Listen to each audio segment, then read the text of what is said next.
Welcome to the third session of the marketing management module of the Ewing Connect. In the third session, we'll be talking about developing a strategy for competition.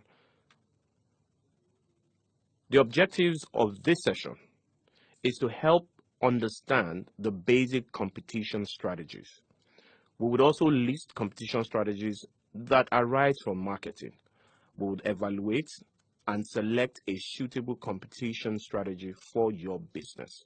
The course is designed to equip you with the basic knowledge on how to identify competitive advantages. There are three basic types of competition strategies that are derived from your competitive advantages, and of course, the scope of the firm's competition. And the three of them include the cost leadership, the differentiation, and the focus. So let's start with the cost leadership. To implement the cost leadership strategy, a firm should have several advantages already in place. For example, the infrastructure should be large enough to enjoy a scale advantage. The firm should have a source or availability or access to cheap materials. And the firm should seek a cut production cost at all stages. And what this means basically is that you are using the cost as an advantage, and you must look at all of the elements of the chain that leads to your production and find a way in which you will have reduced prices or reduced cost for all of these stages in the cycle of your production. The foundation for all of the business's strategy is basically seeking cheaper production costs, cheaper than that of your competitors. Attention should also be paid to the quality and service. With this strategy, the business invests on a large scale and then sells products at competitive prices to quickly build up market share. When you have achieved a higher market share, then of course the business will then have advantages in negotiating to buy materials at a cheaper price. While achieving a high profit level, your business can continue to invest to reduce prices. And basically what this means is that you are able to quickly invest money to be able to get large volumes of the materials you need in order for you to be able to achieve a cheaper price, a cheaper selling price. And what this helps you to do is to build high profit levels, because you then have the ability to negotiate with your suppliers, those supplying you your materials, because they already see that you're buying materials in large volumes. But there are a few things to consider. How can low cost help your business to compete? According to Porter's 5 forces model, if you look at competitors within the industry, when other competitors reduce the price to a no profit level, the firm still makes a profit. Now let's look at your customers. Customers often use their power to ask for a price reduction. The firm can offer lower prices to their customers relative to other competitors. To potential competitors, low cost creates a barrier and makes the market become less attractive. Low cost basically puts that entry barrier that doesn't make it attractive for other people to basically want to enter that market. And of course, to substitute products, low cost creates a more favorable position for the firm. Now, the basic thing is that when selecting a cost leadership strategy, it's important for you as a business to have some advantages already in place to enable you to implement it, as well as have the ability to continuously improve its skills and also match those skills with the organization and of course the strategy in itself.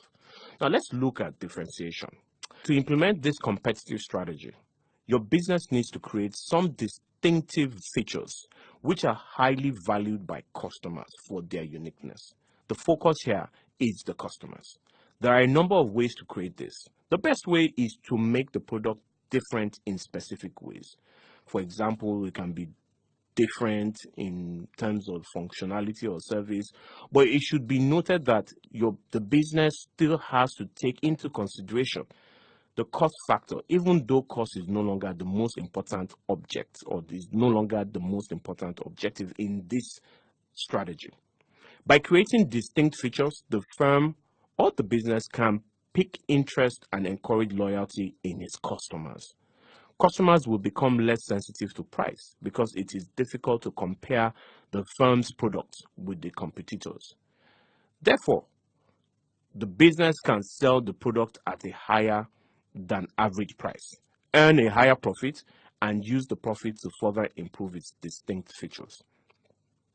Simply having distinct features does not necessarily mean gaining a greater market share because the uniqueness must also be rare and precious. So, how can differentiation strategy really help your firm to compete? Just like we had looked at the cost leadership, let's look at differentiation from the competitors within the industry.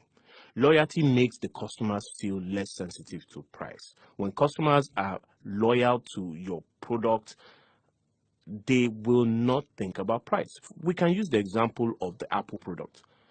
Apple products are priced at a premium level, but those that are loyal to Apple products will always pay the price, irrespective of how much it is. Today, Apple has released a new product that is priced at $1,000 for a mobile phone, but the customers will always be in line for the release date. The lines are always endless.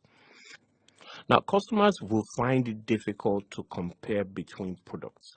Now, to your suppliers, suppliers will buy because of the high profits. The high profits, so they can buy the product at a higher price.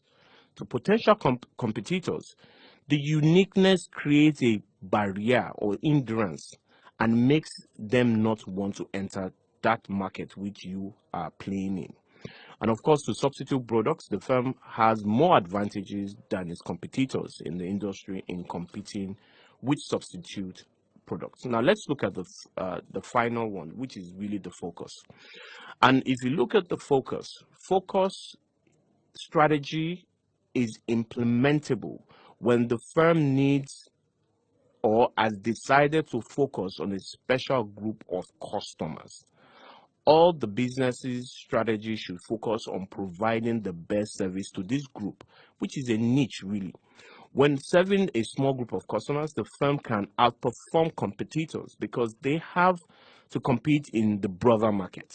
And the broader market is basically that general market, which they have then cut out the people that they want to serve. The firm therefore can create the distinction to serve its customer better or produce at a lower cost, regardless of whichever aspect of the market that the firm or the business has decided to serve. Now, what are the risks or what are the risk factors? Firstly, the risk in implementing a cost leadership strategy includes change in technology. If the business does not regularly improve its technology, it can create opportunities for other competitors to make cheaper and better products, thereby losing the market share which they had initially gained. Competitors can simulate or copy using similar technology or materials. That means because of the kind of technology that you have or the kind of product you have, it can easily be replicated by competitors and they will basically launch the same thing you have. It is also a risk not focused on changing the product features and marketing methods. Due to an excessively heavy focus on controlling your cost, you can lose sight of other areas such as the features of the product, the marketing strategy which you use to push that product into the market, and the competitors can take advantage of this and basically use it to take market share. Another risk factor is the input expenses, the increment in input expenses. And this may be because exclusive material sources are no longer available or because of inflation. And we saw this recently when there was a fluctuation in the foreign exchange market, and this severely affected a lot of supplies for a number of people. So these are some of the factors that you need to look at in some of the risk factors you need to consider in considering cost leadership strategy. Now let's look at the risk in implementing a differentiation strategy. The high cost for uniqueness. Clearly, for you to be able to serve this market, to be able to differentiate your products or services from competitors, you are going to have to invest in the cost of creating that uniqueness. So I'll give an example. As a high-class manicure shop with stylish decoration, hair conditioning, convenience, and professional staff, the price is 10,000 naira per person. While at a popular hairdresser, the price is around 1,000 naira per person. Many customers believe that the 9,000 naira difference is too much because the final product is not that different. If you overprice or outprice yourself, you can also lose that edge you have. But imagine a situation whereby all of those things that you have created or invested in making yourself unique does not mean you will then differentiate the pricing so much. Let's look at the risk in implementing differentiation in a different from a different perspective. The uniqueness is no longer valued by customers when customers become more demanding. Let's use another example. When Mr. Big's fast food chain was first introduced in the early 90s, it created a great stir because of its uniqueness. It had much more modern, cleaner facilities than the low-cost and corner restaurants. It was safer and had better designs than most restaurants around. However, these days, there are so many other restaurants that have sprung up. And these factors are no longer valued by customers because so many other fast food outlets have opened that not only meet the above criteria, but are also more stylish and have better service and play better music. And this in itself has made Mr. Biggs to lose that essence or that uniqueness which it had in the marketplace. I'm going to use another example to help understand the risk factor in implementing a differentiation strategy. Competitors can make similar products and narrow the value of the uniqueness. This often happens when an industry reaches the market saturation stage. And the example I'll give is of Channels TV. 5 years ago, Channels TV was the most reliable private television station on news with many marketing activities to promote the brand.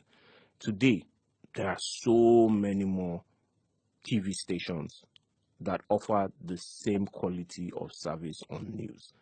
This has now put Channels Television in that narrow space, and the value of the uniqueness is not as hyped as it used to be when Channels Television was out a few years ago. Now let's look at the risk involved in implementing the focus strategy. The first is really around the cost for the uniqueness will be too high. And I'll use another example to help you understand what this means. The cost for some Cisco network devices is high because it provides functions only innovated by Cisco.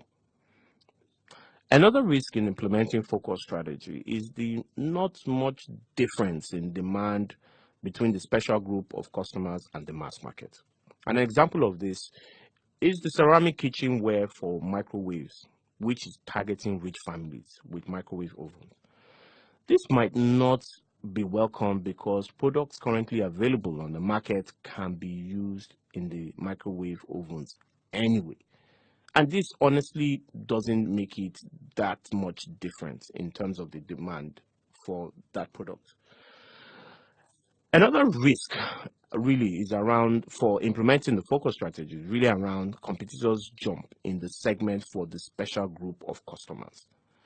When brand X is a shampoo for men, if other producers introduce anti-dandruff moisturizer shampoos, then brand X could be overshadowed. So it is important that you also understand the risk associated with each of these competition strategy. Now, let's look at competition strategy in marketing. Who are you in the market? As mentioned earlier, each business needs to select a basic competition strategy for themselves because each strategy requires the firm to have a different advantage or set of advantages. However, the competition strategy in marketing is applied at each level for each brand. A business can have more than one brand, and brand A can be a leading brand in the industry, but brand B could be ranked third. That is why each brand should have its own unique competition strategy. Selecting a suitable competition strategy will create a strong position and competitive advantage for a business in competing with its competitors. However, to select a suitable strategy, the business should identify the following. One, who are the competitors? Secondly, what is the position of the business in comparison to its competitors? The identification of competitors has already been discussed in the previous session. Normally, the firm will, one, attack weaker competitors, two, compete with equal competitors, or classify the competitors that could benefit the business and those who are troublemakers.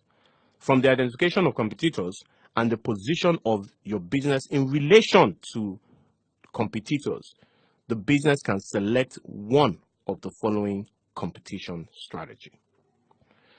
The strategy for market leaders, whereby the business occupying the number one position normally does not want to gain the remaining customer share because it is too small. Instead, the business seeks to expand the market and develop the market demand for the whole industry.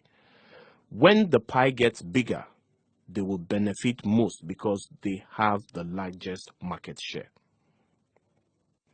To benefit from market expansion, a business needs to at least maintain its market share. Now, there's a strategy for market leaders, market challengers, market followers, and of course, the market niches. But what's most important is for each of these strategies, a business needs to understand its position in the market space, understand the set of competitive advantage or advantages which it possesses in order for it to be able to create a market or to create a strategy around how to play in the market space.